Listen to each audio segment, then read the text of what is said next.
Communal communities around the world are grappling with the consequences of rising sea levels brought about by worsening climate change and human activities. Communities along Nigeria's 853-kilometer coastline are not immune from this. Okun-Alfa is a community in Lagos State which has reportedly lost hundreds of kilometers of land to coastal erosion in the last decade. And for 3 days, we witnessed how the ocean surge is disrupting the livelihoods of victims who now live on the edge. We have details on this report.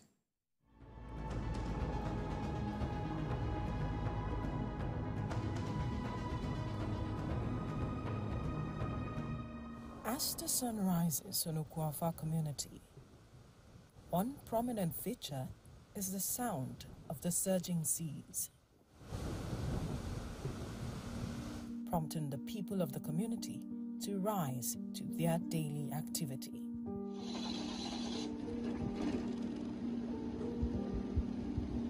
We see people kick-starting their day with some vigor and hope to sweep through whatever challenge the day throws at them.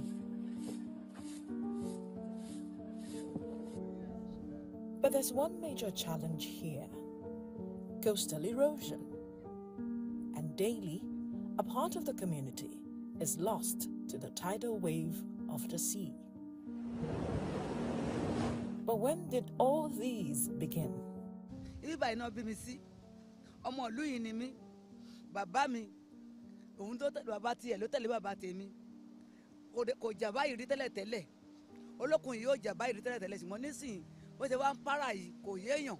They are giving the water problem before water give us problem. Because, for example, now, look at that Eco-Atlantic, what they are calling it. Look at it, they are feeding water. Half of that place is filling. What all that place is water before. It's this sea that is there before. But when they start to be filling the sea, nobody can feel sea. They will send sea away from one because that is why the water is giving us problem here. Okun-Alfa was once a hotbed for tourists and tourist activities because of the beach, but that has been totally eroded by nature's hand. Tales of struggle and how many are still finding it difficult to pick up the pieces of what is left by the trail of the coastal erosion features prominently in the stories of some community members who try to count their losses. A lot of things as we lost. A lot of things, like our central mosque, our town hall, our so many things.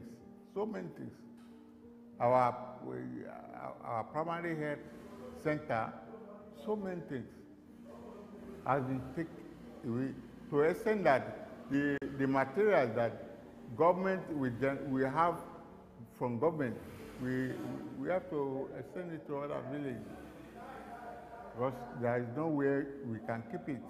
It has turned a landlord to become a tenant somewhere. It has turned a landlord to become homeless.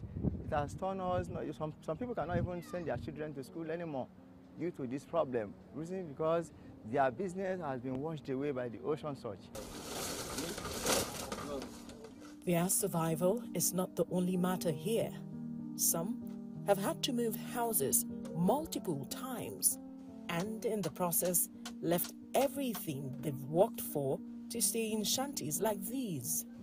Anytime that water near us, we have to shift to another place. I've moved like 6 or 7 houses before we build this one. Carcasses of damaged structures now serve as home for either indiscriminately disposed waste or waste washed up from the ocean. But in some, you still find people who dare to live with the ghost of the ocean's past. Dilapidated and abandoned structures like this are a common sight in Okun-Alfa community. A number of them scattered across the community as a result of the ocean surge, breaking into many houses, some already deep down in the ocean. And the people have been asking, how much longer will their hard work continue to be swept away by the ocean? They have called on government to come to their aid because the government, they say, had started something many years ago, and they would want government to build on that to save their community from what they term as an endless destruction in sight. This group of women who could not wait to narrate their ordeal to us, especially with the rains, we soon witnessed it firsthand. One of them, Bosse, took me to her house and showed me the havoc the rains have caused her family. A leaky roof, cold floor on which the children slept, and an unsanitary, almost totally washed out kitchen. This place, that's water side here. I don't reach like 10 years for you. 10 years. So I used to stay down there, but the water used to push us. The water will fall our house. Then we rise up again, pack our firewood, come another place. Like this place is like 5 places now when I'm living. But this place now, 5 places where we are staying here now. That back now, if water carry up like this, if it fall down my back, my house don't finish. As this rain they fall like this now, if this rain stop, the water will fight. And everywhere, the thing go shop. If you shop like this, no place to go. And see the rain is coming. You see it, see the rain now. So my children will go. Sometimes like this breeze go they blow. All my children, all of us, we go our bamboo. We go hold the bamboo. Say sometimes like this, the tarpaulin go fall for ground. Later, if the rain don't come down, hey, go pick them, they knock them back. Patience tells me how much they have had to pay to be able to build, and what happens if payment is not made either monthly or weekly. No be say it's free, we pay rent. We buy the place, and we pay every Saturday. They used to collect 500. Like every month again, they used to collect 1,000. And if you don't pay, they will lock your house. We noticed a common feature around the houses close to the shoreline. They were made of bamboo sticks, trampolines and nylons, perhaps a reflection of the uncertainty people live in, as we saw another being constructed right at the edge of the cliff. Other environmental challenges we witnessed in the community were indiscriminate disposal of waste and open defecation along the rock groins and close to the ocean. But why open defecation?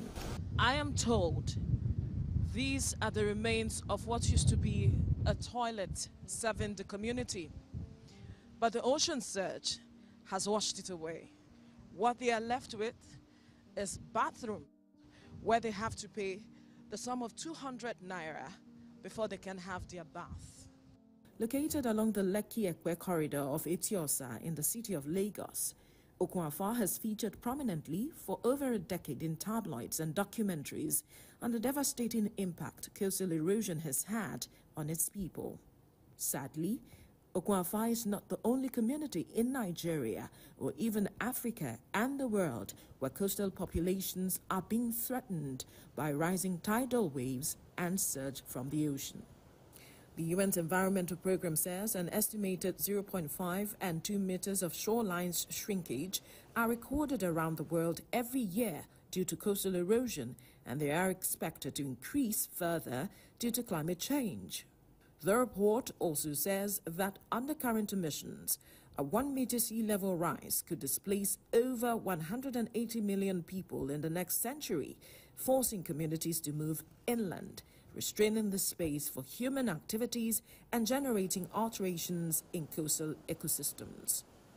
Help had come to Okoafar community through the former governor of Lagos State, Babatunde Fashola, who built groins to break the impact of the tide. But that has not totally solved the challenge that the community faces, as some of the groins have been swept into the sea. If not for that, this community will not be in existence anymore. That was 2011, about 14 years ago. We were sovereign, but we called upon him, and he's the one that started that job. But unfortunately, the immediate first governor, Akim Yambode, abandoned the project. Had it be continued the project, I believed it will more saved than this. This ground you are seeing there, then it cost them no less than 2 billion naira. That is 2011. So if you now, for each one, and we have 15, then later do addition and making 19. So if you checked it now, that calculation, I think it will be 10-3 for that amount. And the day we went to the state government to go and meet them, We met the Commissioner for Waterfront then, former Commissioner, Engineer Kabir. He told us that they want to do it for us, but it is the money that has to do with it. That even they put on 100 billion into this RC, it will not show us at all. In the last decade, the ocean has neared Okwafa community at an alarming rate. We had a chat with an environmentalist who has been monitoring developments there. We asked him if the Eco Atlantic project could cause such an environmental damage. Eco Atlantic came to save a location where erosion had been exacerbated by original groins that had been put there. And basically what happened was the exaggeration of the erosion was shifted a little bit. But to say that Eco Atlantic is causing the coastal erosion of Nigeria is not an accurate surmise. It's not accurate. Because if that's the case, then how do you explain the erosion that's going on in Ondo? So Eco Atlantic is causing erosion in Ondo State? At the recently concluded UN Climate Change Conference in Baku, COP29, Nigeria joined India, Malawi and Bolivia in rejecting the COP29 outcome on climate financing, where developed countries at least $300 billion a year into developing countries by 2035 to support their efforts to deal with climate change. This is an insult to what the convention says. Should I remind us of what the convention says? That it noted that developed countries had the largest share of historical and current global emissions, that the developed countries would take the lead, and this lead is climate finance.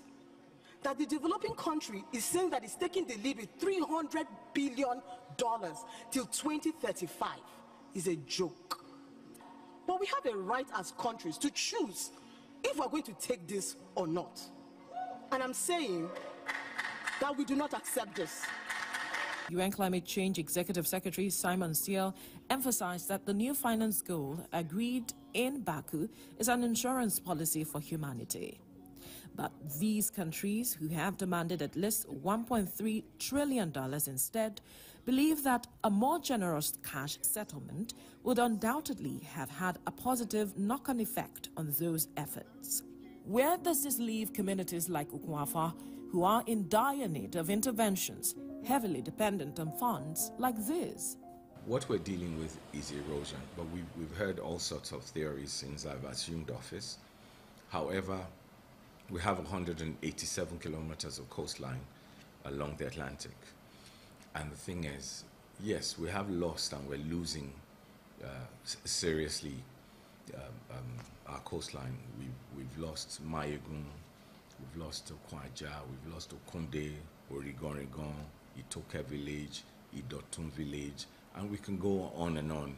He says the state government is working on a holistic plan to address the ocean surge in order to strengthen the resilience of the coastal zone areas along the state's corridor. We had to engage with people, with consultants, professionals, who would need to carry out studies first. It's like being ill. I mean, there has to be a process of diagnosis and prognosis and things like that.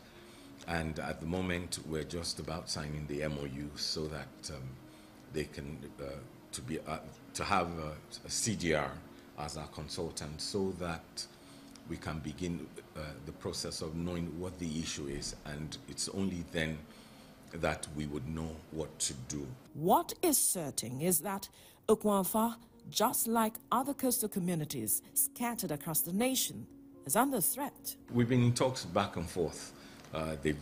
We've been in meetings, talks, letting them understand the severity of what's going on, also letting them understand the importance and the emergence required to have the studies carried out quickly and then have what needs to be done.